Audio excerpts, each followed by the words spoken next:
Gator, yeah. Hey, let's walk this way. You can go. You grab your stuff. Oh, it's on that way. You going to Denny's? Huh? Denny's? Yeah, we go walk over to Denny's, man. Hey. Denny's. Moving locations. Nah, well, he can post right there. Me and you can walk to my car. Just tell him. You wanted to wait a minute. You was doing that interview. Just tell him we'll be right back. Unless you want to wait over here in the shade, I can grab you when I'm done. All right, bet. Forgot there's like no shade over there. D. You know, I ain't never seen him before. Yeah, I'm already recording. He drives that white Jeep. Who does? Sometimes that dude. Him right there? He's with the bigger white girl, the short one. I ain't even see it. Yeah, he's a cool dude. He's helping me out and shit. Keep me fed when I need it fed. For real? Yeah. Yeah, man. Hot mouth. Yeah, man. Beautiful day, man. It is, ain't it? Beautiful day. The air's good. People are good. They're fed. Yeah, they fed, right? They feel good, man. All I did was help pass it out, and that makes me feel like. Hey, I can tell, bro. I can tell you enjoyed that too, cause you was once down there, man. Oh man, anytime you come down here, I want to know, cause I want to be here. Yeah. Well, I said we're gonna try to do it every Sunday. Yeah, bet, man. Just started to be working here soon too, so. Yeah, let's get into that. So let's get into the hold on. I'm gonna set a percentage aside every check for the people. Hey, come on now, you hop in the car, bro.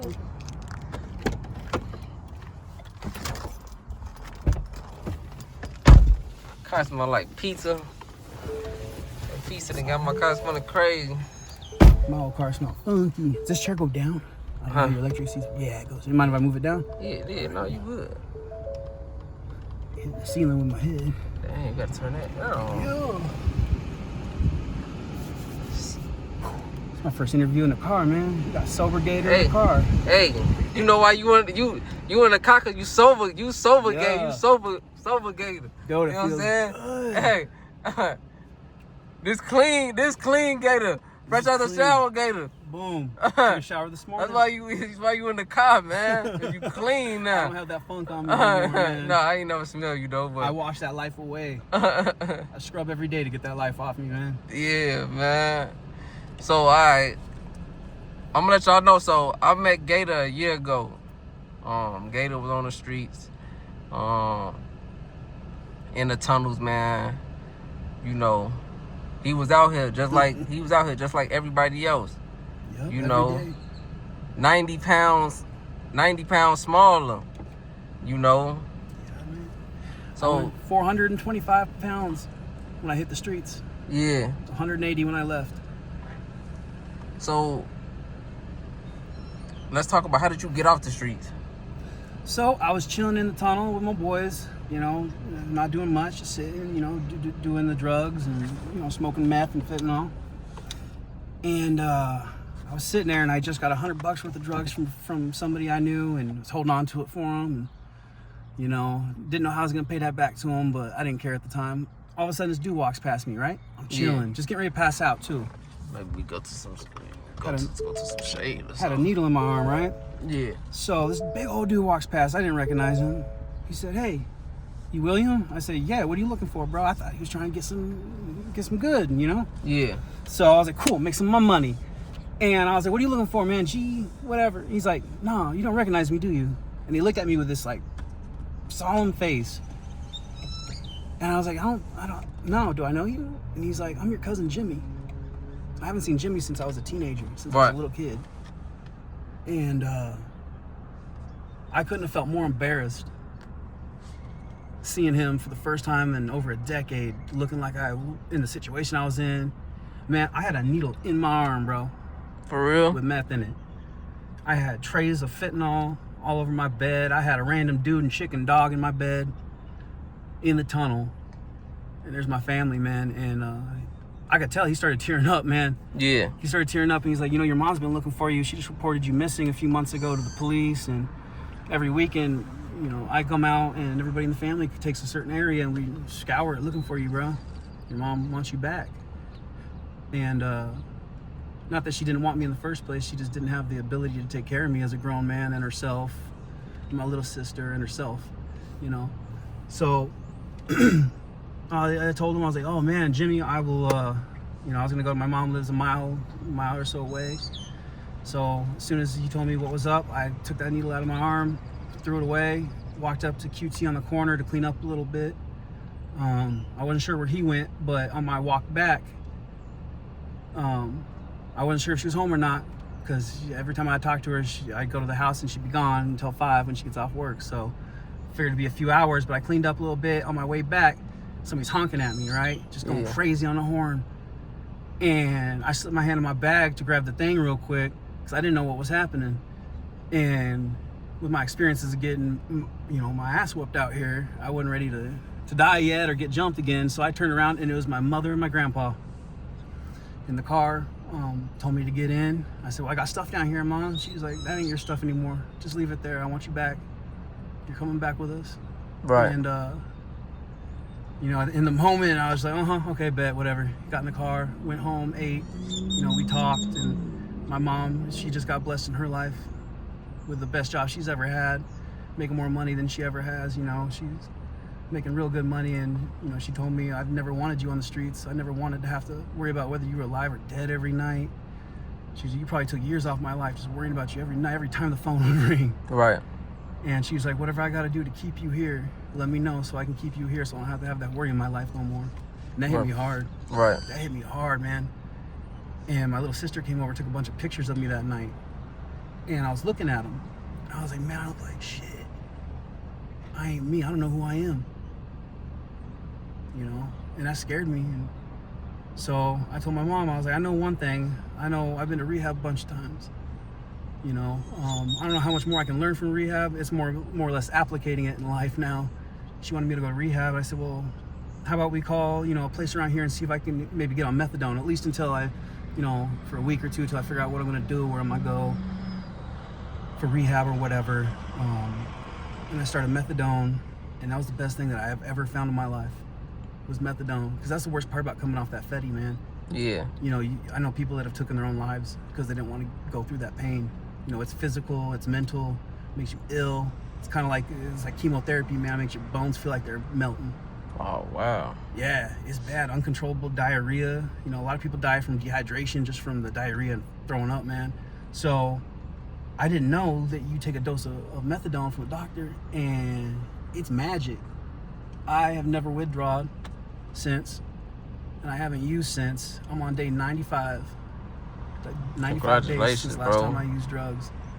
Congratulations, bro. Yes, sir. Thank you, man. You know, and a lot of it, I'm not gonna lie, dude. Like, nobody out here was pushing me to do nothing but get drugs and do them with them. You know what I mean? Right. So there was one person though, you know, that got my head clear when it was not. You know, right. Especially when this person pull up on me and I'd be like out of my mind and stuff, and it made me feel bad having to act right in front of somebody I cared about, you know, as a friend. Right. And this person's right here behind the camera. Appreciate that, bro.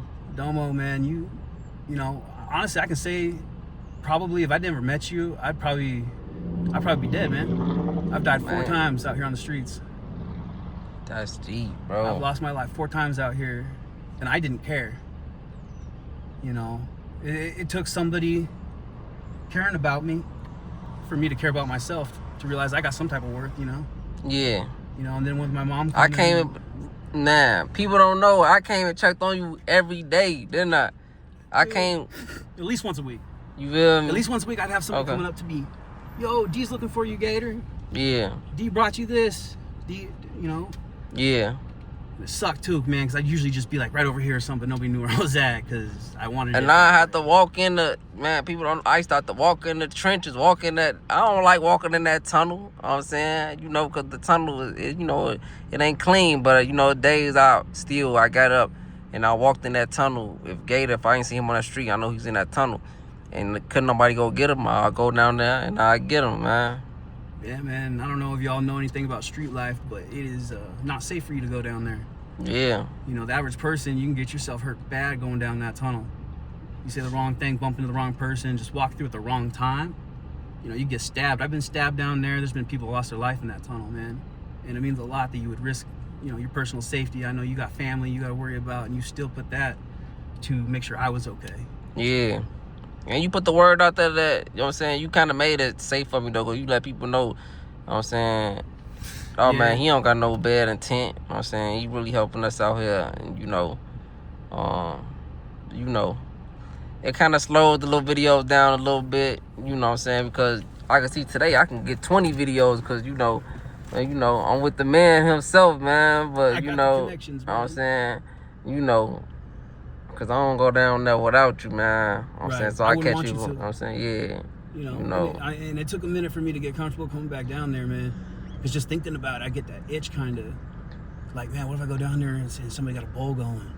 Right. I don't know if I can say no, but I'm glad I finally got to the point where, you know, at least I know when I'm down here with you and everything, which is usually the only excuse I got to be down here.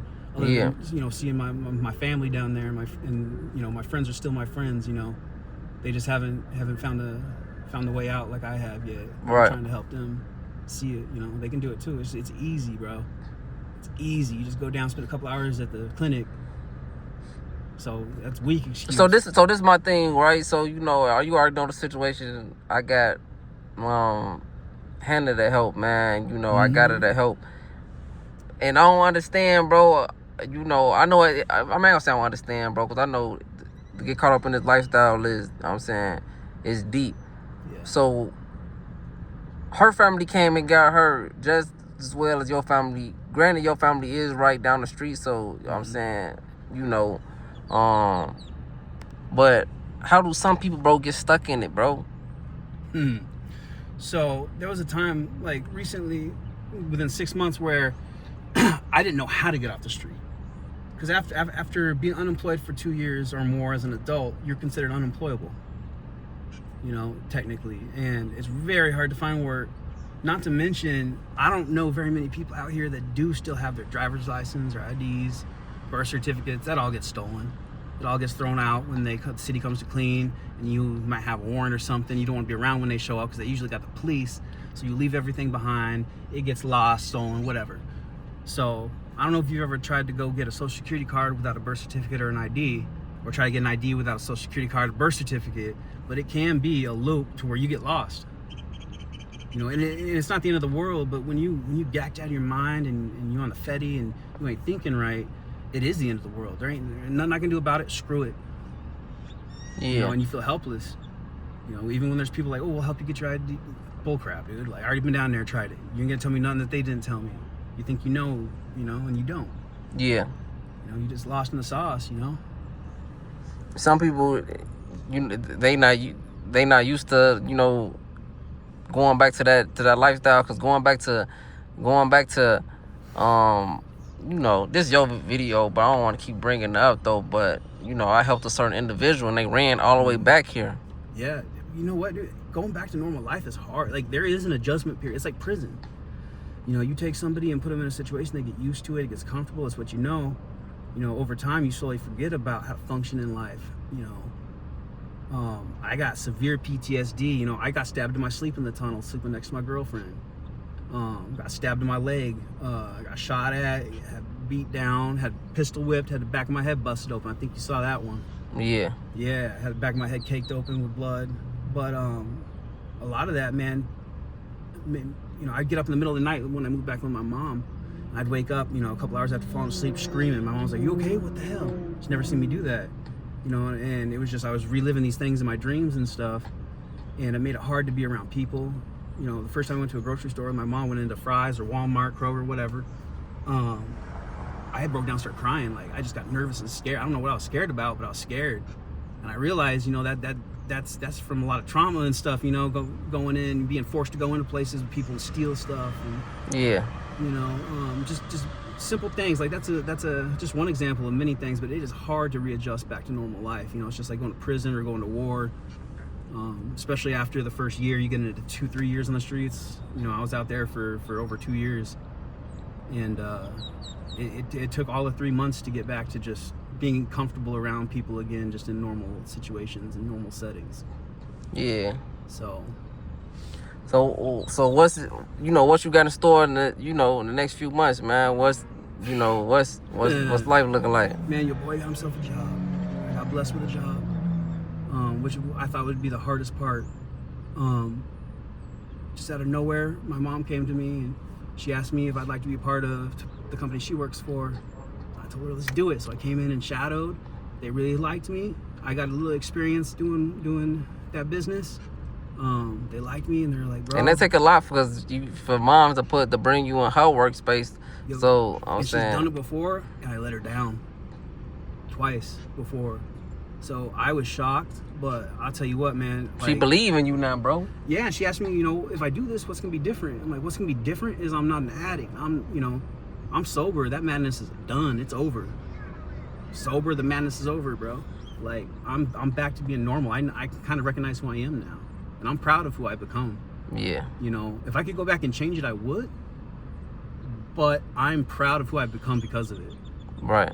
I don't want to glorify doing any of that nonsense, but it made me into a different person and a better person, I think. Bro, you're a better person, bro. Bro, you ain't got none of the marks on your arms, none of that stuff, bro. Nah, but I got the reminders, man. Oh, okay, you got the reminders. Yeah, I got reminders of all the open sores from not showering or taking care of myself and being messed up. I'll never forget that. I caught some diseases out here. Yeah. Nothing that couldn't be treated. I'm good now. Had medicine, but realizing along with the ODs and everything out here, not only that, man, I had an STD that could have killed me. Right. If I didn't find out about it, man. And I was shocked. I didn't know I had it. Was that from Sharon needles, or that's from? Or you don't know if you got it from? You don't know where it came from. You just know that you had it. I got it. I wasn't practicing safe sex out here, man. Nobody is.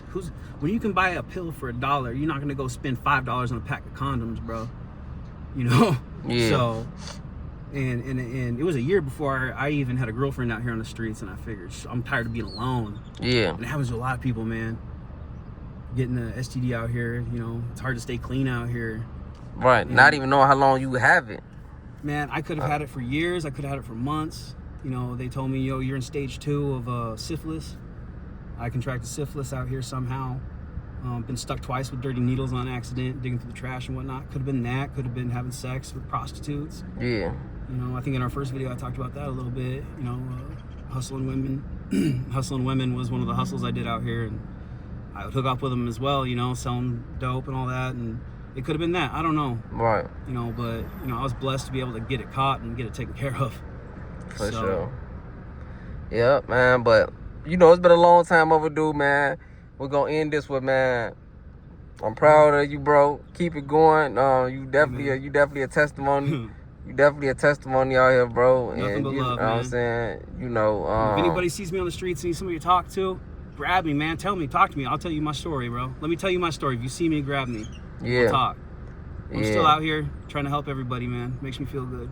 Yeah. Hey, so y'all congratulate Gator in the comments, man. Make sure y'all like, comment, subscribe to the channel, man. And we'll keep following the journey, and the journey just gonna get better, man. Blow my man up. Well, yes, sir. It's coming, man, in due time, man. You deserve it. Yes, sir.